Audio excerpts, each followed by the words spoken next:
Dobrý deň, vítam vás na tomto kanále. Moje meno je Milan Chromík, alias Silván.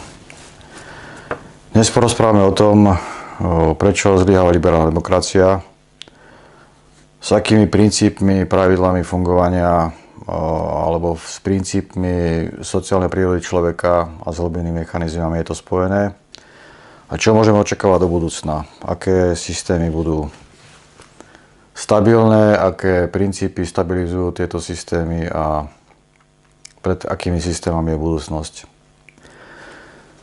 To, o čom budeme dnes hovoriť, som obhájil na Fakulte politických vied a medzinárodných vzťahov v Banskej Bystrici a momentálne je to v stave komerčného rozpracovania a bude to prístupné aj verejne.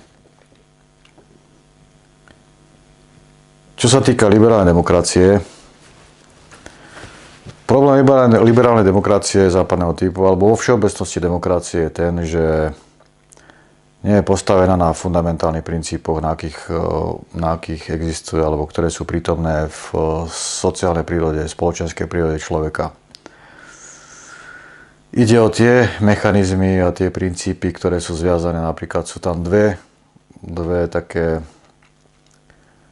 hrany štatistiky. Jedna hovorí o tom, že v sociálnej prírode alebo spoločenskej prírode je 10% biologických lídrov. Biologickí lídri sú charakteristickí tým, že majú pozorovací reflex. Tento pozorovací reflex umožňuje lídrom orientovať sa v spoločenskej prírode, v spoločenských procesoch, a nielen spoločenských, ale aj v procesoch vo vzťahu spoločnosti ako celého s okolitým prostredím. Preto tento pozorovací reflex biologických lídrov umožňuje prežitie kolektívnej entity ako celého. Sú rôzne výskumy, ktoré hovoria o tom, že v tých živočíšnych druhoch, ktorých je prítomný, alebo v tých entitách kolektívnych živočíšnych druhov, ktorých je prítomný biologický líder, tak majú väčšie šance prežiť v krízových situáciách ako tie entity, ktorých tento líder nie je. Ich je v ľudskej spoločnosti približne 10%. To znamená 10 ľudí zo 100 približne. Druhá strana, alebo druhá hrana tejto štatistiky hovorí o tom, v zmysle našej práce hovorí o tom, že v spoločenskej prírode sú približne 2% ľudí, altruistov, ktorí majú potenciál pre spoluprácu, alebo respektíve majú na rôznych úrovniach potenciál a sú schopní tento potenciál využiť pre kolektívnu entitu ako celok. Ich je 2%. Problémom týchto altruistov je ten, že v podmienkach kolektívnej entity, ktorá je nedostatková, z 98%, je veľmi ťažké pre nich udržať tento prebytok tej potenciálnosti. Preto, čo sa týka týchto dvoch štatistík, biologických lídrov a altruistov, 2% sú tak medzi tými 10% biologických lídrov, ako aj medzi tými 90% nelídrov biologických. To znamená, že že sú 2 zo 100 približne. Hovoríme tu o tom type altruistu, ktorý dokáže stabilne fungovať na prebytku energie, informácie, zdrojov a tak ďalej. Čo sa týka demokratických mechanizmov, v zmysle tejto štatistiky je veľký problém v tom, že demokracia funguje na kvalifikovanej väčšine. Tak sa rozhodujú sa tak procesy, príjmajú sa riešenia a podobne. Čiže môže vzniknúť situácia, napríklad je nejaký proces rozhodovací, pri ktorom 51% rozhodne o nejakom zákone, procese a tak ďalej. A medzi nimi nie je ani jeden biologický líder, nie je medzi nimi ani jeden altruista. V praxi to môže znamenať to, že toto príjmanie riešení nie je postavené na nejakej reflexii nejakého priestoru, nejakej kvality, nejakého pozadia toho, čo smerovalo k rozhodnutiu. čo smerovalo k prijatiu tohto riešenia. A tu vzniká to, o čom hovoril Aristoteles svojho času, že demokratické systémy sú systémy, ktoré sú veľmi ľahko podliehajú zmene alebo transformácii na iný systém, ktorý je na kvalitatívnejšej úrovni. Napríklad na tyraniu sa môže zmeniť, alebo na diktatúru, na oligarchiu. A v tomto zmysle sa posilňuje ten odliv potenciálu za hranice systému. Je dosť situácií, alebo vznikajú situácie, pri ktorých už demokracia nie je demokraciou. Už aj keď sa príjmu nejaké strategické zákony napríklad, ktoré menia charakter systému, tento systém sa nepozorovane prevracia v niečo iné. To môže byť napríklad v Európskej únii, kedy rozhodujú o nás ľudia, ktorí nikto nevolil, rozhodujú o našich osudoch, rozhodujú o našej budúcnosti. A sú to ľudia, ktorých prakticky nepoznáme, nič o nich nevieme. Niektorí sa v tomto zmysle spoliehajú na umelú inteligenciu, že zjednoduší život človeka, že zefektívni procesy a tak ďalej. No problém tu vzniká v tom, že aj umelá inteligencia, čo sa týka štrukturovania, jej nastavenia, zadávania vstupných parametrov a tak ďalej, je za hranicami prejaveného pre kolektívneho človeka. Myslím človeka veľkospoločenského stredu, ktorý sa zúčastňuje na procesoch a tak ďalej, ale nemá informácie, nie je insider, nie je z prostredia, v ktorom by sa orientoval. Čiže prijíma riešenie na základe nejakého modela, ktorý je modelu informačného prúdu udalostí alebo informačných procesov, ktoré sú spojené s manipuláciou. Preto demokratické systémy sú priamo spojené s manipulačnými technikami na úrovni mass médií napríklad, ale aj umelá inteligencia a podobne. Čiže toto všetko, čo sa týka demokracie, je spojené s systémami, ktoré sú za hranicami. Vo sfére korporácií napríklad a podobne. Problémom liberálnej demokracie je to, že nemá žiadnu ideologickú bázu. Za posledných 30 rokov sa tu objavili dve koncepcie, ktoré mali taký široký globálny dosah, ktoré boli pretraktované v rôznych politologických reví a tak ďalej, ktoré boli reklamované na globálnej úrovni. Prvá koncepcia je od Francisa Fukuyamu, konečnosť dejín a posledný človek. A v opozícii k nemu urobil svoju koncepciu Samuel Huntington. Samuel Huntington nazval svoju koncepciu stred civilizácií. Francis Fukuyama svoju koncepciu postavil na koncepcii Hegelovej konečnosti dejín, alebo završení, alebo metafyzicko završení dejín v zmysle duchovného rozvoja človeka. No, Fukuyama na rozdiel od Hegela toto spojil s mechanizmom, s politickým mechanizmom. Inými slovami, on to spojil s liberálnou demokraciou, ktorá z jeho pohľadu je završením vývoja človeka v zmysle dejinnosti, pretože ako on konštatoval, už žiadny systém nie je lepší, tým pádom je vlastne táto dejinnosť završená týmto systémom. Na rozdiel od Hegela, on spojil človeka a jeho evolúciu s vedcov. Pretože akýkoľvek systém je objektivita. Je to objektívna vec, ktorú možno reformovať, opraviť, zrušiť, alebo rozvaliť, zničiť, zmeniť za iný systém a podobne. Čiže je to vec, ktorú možno prostredníctvom pravidiel, prostredníctvom procedúr a podobne, ktorú možno meniť. V súlade s vôľou človeka. Sám Francis Fukuyama pochopil, že to je slepá ulička v zmysle zviazania človeka s týmto systémom, pretože ako konštatoval v iných miestach, človek v tomto systéme degeneruje. A degeneruje kvôli tomu, že už sa nemá kam rozvíjať a jediný spôsob, respektíve je podriadený, je podmienený hyperkonzumným diktátom, je podriadený systémom, týmto pascám dlhovým a podobne. A v tomto systéme on degeneruje. No Hegel nespájal človeka s konkrétnym systémom. Hegel spájal človeka s evolúciou v zmysle duchovného rozvoja. A akýkoľvek systém podľa neho iba slúžil ako barla pre rozvoj človeka. Toto bolo zjavné z jeho rozčarovania z jakobinského teroru po francúzskej revolúcii. A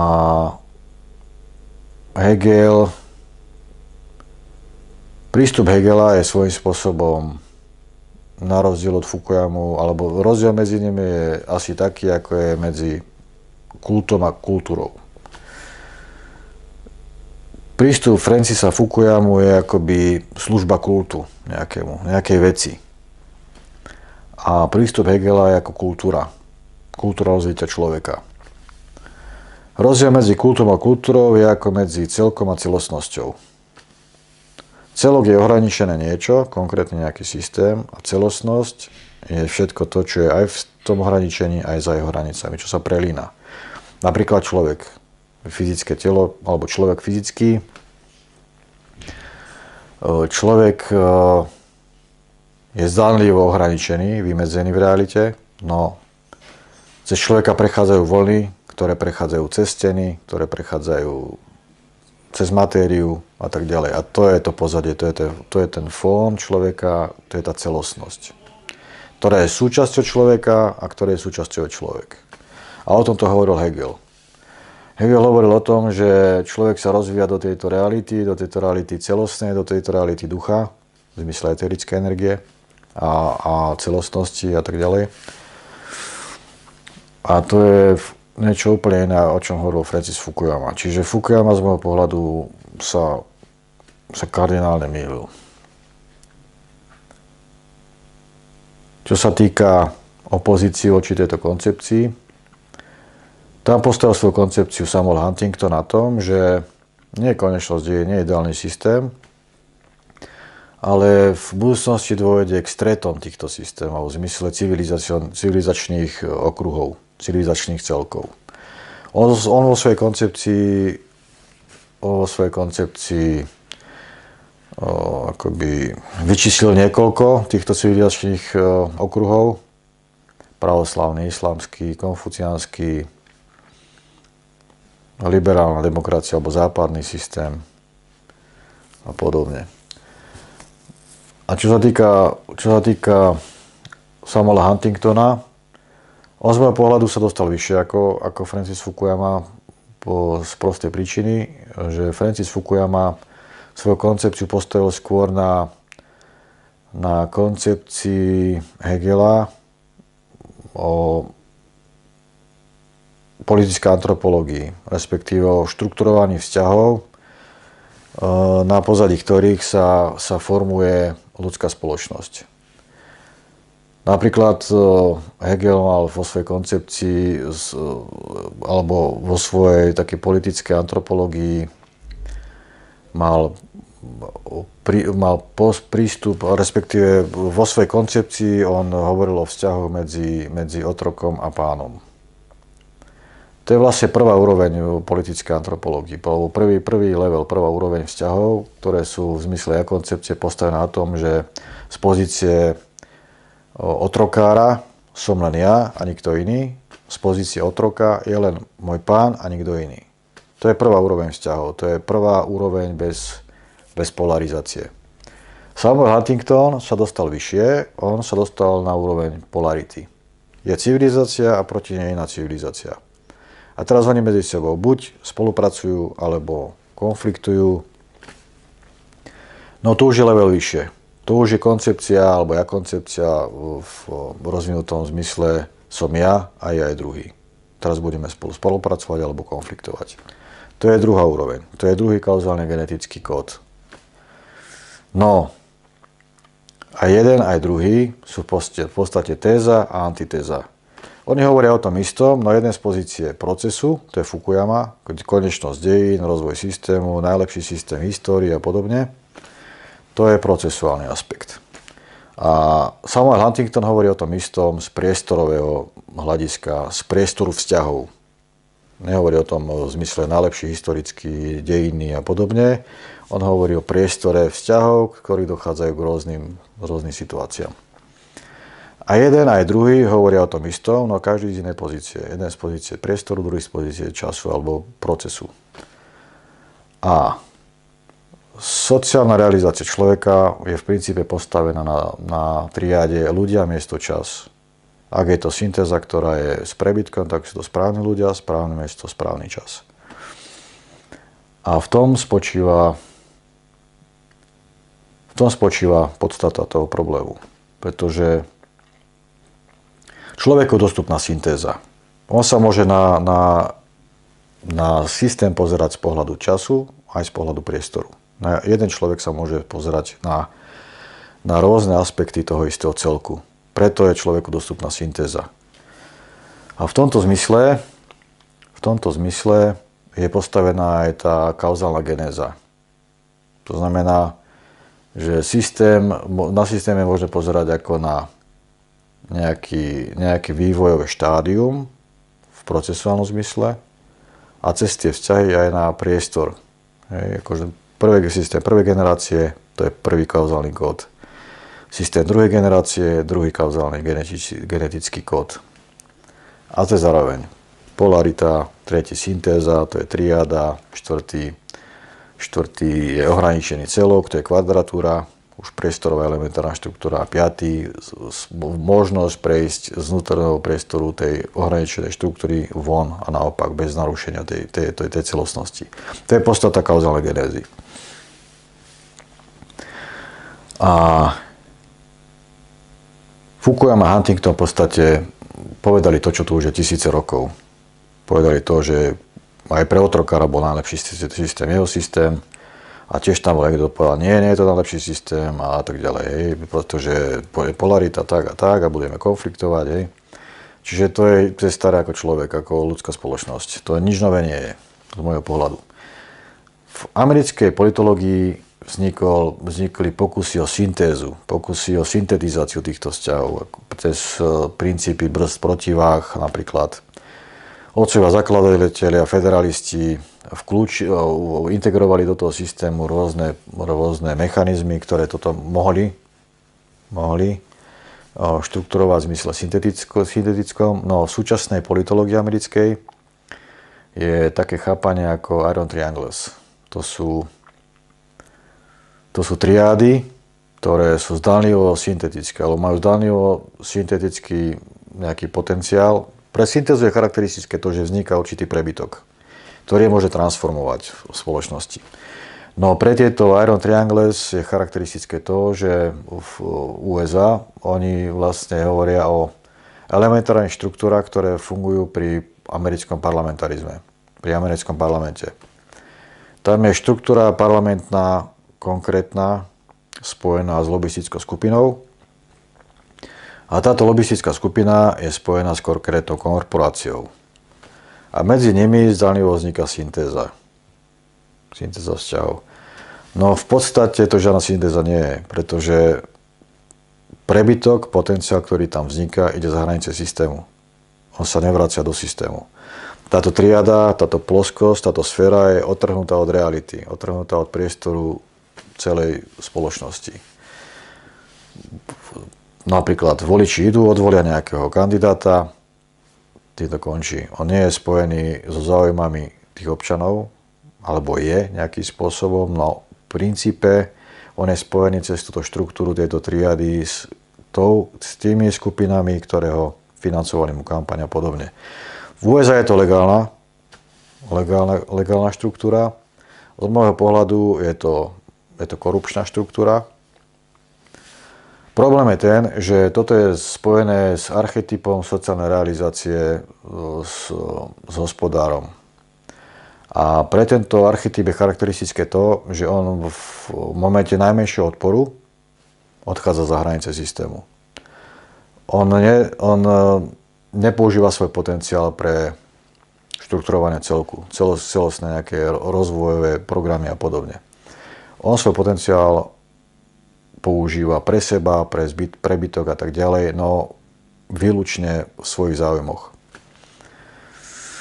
A preto vznikli tieto offshory, daňové raje. Preto napríklad USA, keď pri nejakých problémoch odchádzajú do iných štruktúr, odchádzajú geograficky do iných lokalít. Napríklad ako sa premiestnil celý biznis celých sektorov do Číny napríklad a podobne. A kdekoľvek inde. V tom je problém tohto archetypu, pretože táto triáda to nie je politika, to je zdánlivo politika, to je archetyp hospodára. A tento archetyp je najviac krehký zo všetkých týchto archetypov sociálnej realizácie. Preto sa tieto systémy rozpadajú. Čo sa týka, alebo dobre, takto, pred akými systémami je budúcnosť? Budúcnosť je z môjho pohľadu pred tými systémami, ktoré dokážu pracovať s fundamentálnymi štruktúrami sociálnej prírody človeka, ktoré sú nadčasové, ktoré ich dokážu transformovať do celku. Poďme postupne tak, ako sme hovorili v prvej časti, od líderstva cez potenciál, jeho odliv a podobne, cez umelú inteligenciu a ideológiu. Tak čo sa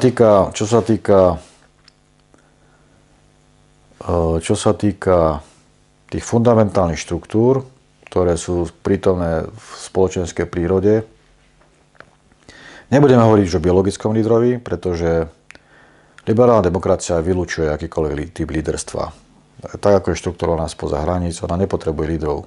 Tam sú jasné programy spoza hraníc, korporácia a tak ďalej.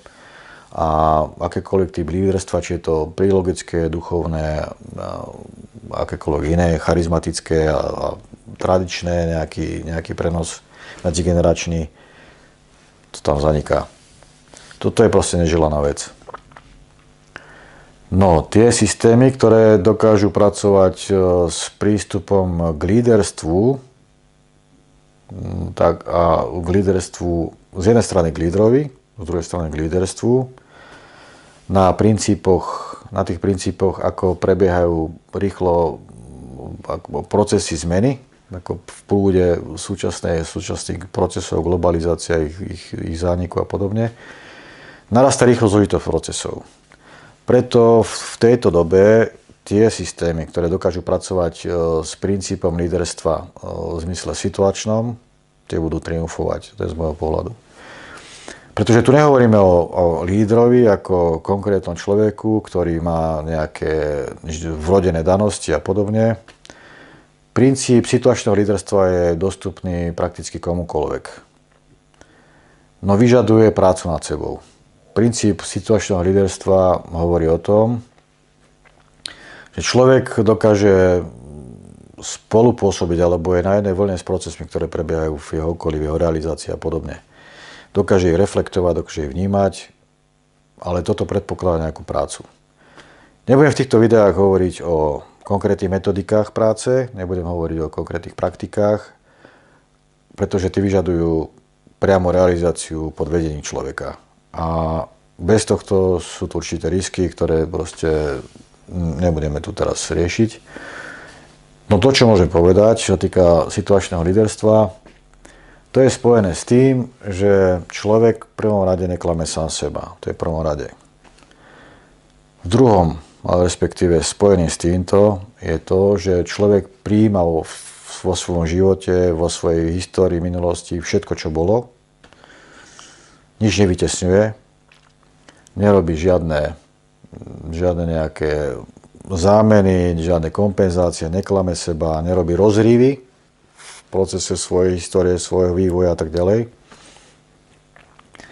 Tomu umožňuje reflektovať prúd jeho rozvoja bez týchto rozrývov, bez týchto medzier, povedzme v pamäti, ktoré majú jeden taký dopad, v prípade, že človek vytesňuje zo svojho vedomia a tak ďalej, tak toto má svoj ekvivalent v objektívnej realite. To znamená, Človek, ktorý sám seba klame, ktorý vytesňuje tieto procesy a tak ďalej, ktorý nevie prijať sám seba, tak je odtrhnutý v určitom zmysle od... Nie je mu dostupná syntéza medzi ním a realitou, medzi procesmi, ktoré prebiehajú v ňom a realitou. Tým pádom to nie je situačné líderstvo, ale je to... Nie je to situačné líderstvo, je to niečo iné. Situačné líderstvo predpokladá, že tá história, tie prúdy, ktoré sú v človeku, oni sú energetické, tak majú svoj ekvivalent aj v realite. To je princíp situačného líderstva. To je syntéza medzi človekom a procesmi, ktorým je vystavený človek a realitou a procesom, ktoré prebiehajú v realite. To je jedna strana. To je jedna hrana tohto. Tam sú rôzne metodiky, ktoré umožňujú pracovať človeku s procesom, s priestorom a tak ďalej. Hovorím, nebudeme sa tým zaoberať, no tá možnosť tu je. Na to treba skupina ľudí, na to treba špecifické podmienky a podobne, ktoré momentálne nie sú vypracované. Budeme sa zaoberať teraz druhou hranou tohto líderstva, alebo respektíve prvá hrana je líderstvo, druhá je líder. Budúcnosť je z môjho pohľadu pre tie systémy, ktoré dokážu rozvíjať princíp kauzálneho líderstva alebo kauzálneho lídra. Kauzálny líder to je ten typ lídra, na ktorom sa láme osud národa. Osudovosť národa alebo kolektívnej entity v ľubovoľnom objeme spoločenskej reality. V princípe to funguje tak, ako keď sa lúče svetla lámu na gravitačných poliach. Približne tak človek, kauzálny líder, mení osudovosť národa. Tu sú tiež rôzne spôsoby, toto sa nedá naučiť. Tu človek musí mať vrodené nejaké kvality, ale je to možné rozvíjať cez rezonančné vzťahy a podobne. Je to možné naučiť sa, nie je to možné naučiť. No, takíto lídri sú napríklad v histórii Gandhi bol takýto líder, alebo Ilia, prorok, alebo Eliáš, prorok. To sú tí, na ktorých sa láme.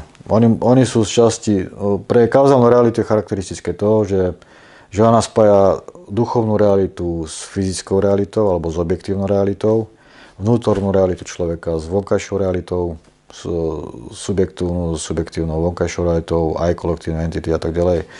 Dokáže pracovať s objemami informačnými, dokáže pracovať s rôznymi úrovňami v polysférickom spektre seba, spoločnosti a podobne. Hovorím, to je zložitá téma, sú rôzne metodológie, sú rôzne typológie a tak ďalej. Nebudeme sa tým zaobrať do hĺbky. Len hovorím o tom, že pred systémami, ktoré toto dokážu transformovať vo svojich procesoch, tak pred nimi je budúcnosť. Teraz sa vráťme k tomu, čo sme povedali skôr, to sú tie archetypy sociálnej realizácie. Sú tu rôzne školy, ktoré s týmito archetypmi pracovali v rôznych spôsoboch.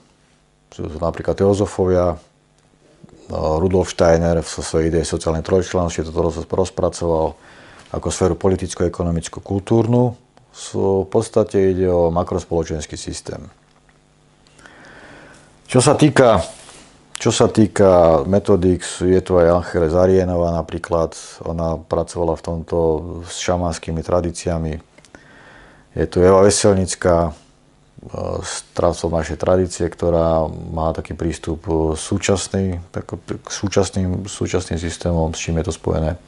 Tiež archetypálna nejaká štruktúra. No v princípe tu je možné pracovať s koncepciou civilizačných jadier. Tieto civilizačné jadrá, oni sú spojené s archetypmi sociálnej realizácie. Civilizačné jadrá sú na rozdiel od Francisa Fukuyama Huntingtona v tom, je ich význam, že oni pomáhajú realizovať sa kolektívnym entitám, aj napriek akýmkoľvek problémom, nejakým konfliktom, ktoré v nich prebiehajú a podobne. Tieto civilizačné jadrá napríklad hovoria o zlatom veku kresťanstva, judaizmu a islamu, kde tieto tri konfesie alebo tieto tri duchovné prúdy spolupracovali aj napriek tomu, že medzi týmito kolektívnymi entitami prebiehali nejaké konflikty vojnové a podobne. A oni sa dokázali realizovať. A dokázali sa realizovať kvôli tomu, že že rešpektovali nejaké duchovné pravidlá, duchovné princípy, ktoré im zase pomáhali sa rozvíjať vnútorne vo svojom vnútornom svete. Čiže týmto spôsobom fungovali civilizačné jadra, ktoré vlastne tvoria nejakú syntézu spoločnosti. Preto nemožno prijímať koncepciu Samuela Huntingtona ako nejakú bernú mincu. Je to len jedna z etáp. Z môjho pohľadu tieto civilizačné jadra syntetické, oni sú prítomné v ľudskej spoločnosti naprieč celej histórie. Čo sa týka týchto civilizačných jadier, z môjho pohľadu sú tvorené archetypálnou štruktúrou, z môjho pohľadu sú tvorené archetypmi sociálnej realizácie človeka, ktorá je nadčasová. Títo archetypy sociálnej realizácie sú prítomné počas celej histórie človeka, sú prítomné ako fundamentálna štruktúra hodnôt a potrieb v konkrétnom každom človeku, či latentne alebo prejavené, no vnútorne sú prítomné v každom človeku. Sú prítomné v realite kolektívnej entity, národa napríklad, alebo ľudu nejakého štátu. A tieto archetypy sociálnej realizácie sa prejavujú aj v systémnosti realizácie, napríklad politickej, ekonomickej, kultúrnej sfére a podobne. Pre tieto kauzálne archetypy spoločenské realizácie sú kauzálne, pretože existujú naprieč histórie v ľubovoľnom objeme, čo je vo svojej podstate kauzálna realita. Oni sú prítomné v zmysle takých troch hlavných archetypov. Nebudem tu uvádzať všetky, oni sú v stave rozpracovania a táto koncepcia bude dostupná aj verejnosti. Tieto archetypy sociálnej realizácie v princípe sú tvorené archetypom bojovníka, archetypom hospodára, archetypom nejakého učiteľa alebo kultúrneho nejakého prenosu informácií v zmysle rozvoja nasledujúcich generácií v nejakom smere želateľnom. A tieto tri archetypy, o prvom sme hovorili, to je archetyp hospodára, ten ide cestou najmenšieho odporu a cestou maximalizácie zisku. Naproti tomu je archetyp bojovníka. Tento archetyp bude kľúčový z môjho pohľadu pre budúce systémy, pretože umožňuje pracovať v úplne iných parametroch, úplne iných rozhodovacích procesoch, prijímať riešenia v inom zmysle, ako sú demokratické mechanizmy. Je to v určitom zmysle príbuzné so situačným líderstvom. Čo sa týka archetypu bojovníka, to nie je len o bojovníka v zmysle vojnových konfliktov, to ide aj o bojovníka v zmysle bojovník ducha napríklad. Sú rôzne školy, ktoré s týmto pojmom pracujú prakticky. A tento archetyp bojovníka, on má potenciál pre riešenie situácií, ktoré budú nastávať, a to sú tie konfliktné rôzne kataklizmy a podobne, kde on dokáže fungovať v úplne iných pravidlách, on nejde cestou najmenšieho odporu, práve naopak. On dokáže tieto procesy transformovať. O treťom sme hovorili, to je to kultúrne nasledovníctvo, alebo medzigeneračný prenos poznania, informácií a podobne. Čo sa týka umelej inteligencie. Z môjho pohľadu budúcnosť umelej inteligencie alebo tých štátov, ktoré to príjmú mimo zrkadlenia života, predtým je budúcnosť. Pretože z môjho pohľadu zrkadlenie života v zmysle umelej inteligencie, tieto golem prístupy je to slepá ulička. Nikam to nevedie, nikam to viesť nebude. A z môjho pohľadu využitie umelej inteligencie, teraz nehovoríme o každodennom využití obyčajným človekom, konzumentom, ale čo sa týka nejakého strategického rozhodovania a prijímania riešení a rozhodnutí, tak je spojená s tým, že umelá inteligencia môže to zrkadlenie života nahradiť, tento syntetický prístup môže nahradiť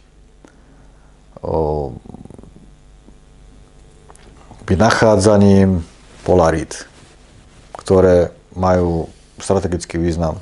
To znamená polarít, ktoré môžu narušiť systém ako celok, alebo ktoré môžu uvoľniť potenciál, to znamená konštruktívne nejaké polarity, ktorých je potenciál pre transformáciu tohto prebytku v zmysle celku.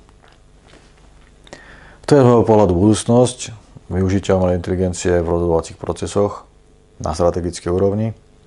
Tento potenciál umožňuje vytvoriť nejaký potenciál pre celok, to je tretí archetyp, alebo tretí kauzálno-genetický kód, syntéza. To je prebytok, ktorý môže transformovať.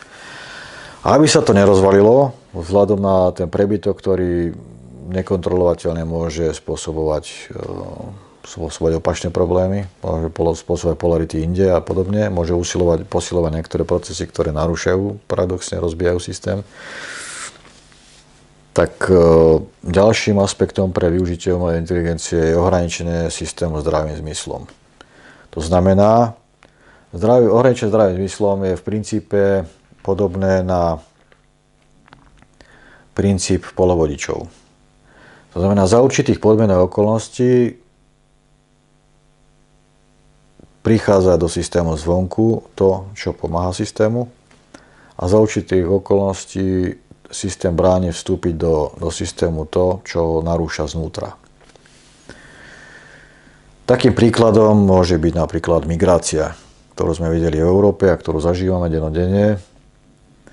Problém je tu spojený s tým, že sú entity a jednotlivci, ktorí sú nebezpeční pre vnútorný systém, pretože spôsobujú negatívnu polaritu, narušenie, odliv potenciálu za hranice napríklad, alebo konfliktnosť, nejakú ignorovanie nejakých pravidel fungovania celými kolektívnymi entitami druhými, ktoré realizujú svoj biologický imperatív na úkor pôvodného obyvateľstva a podobne.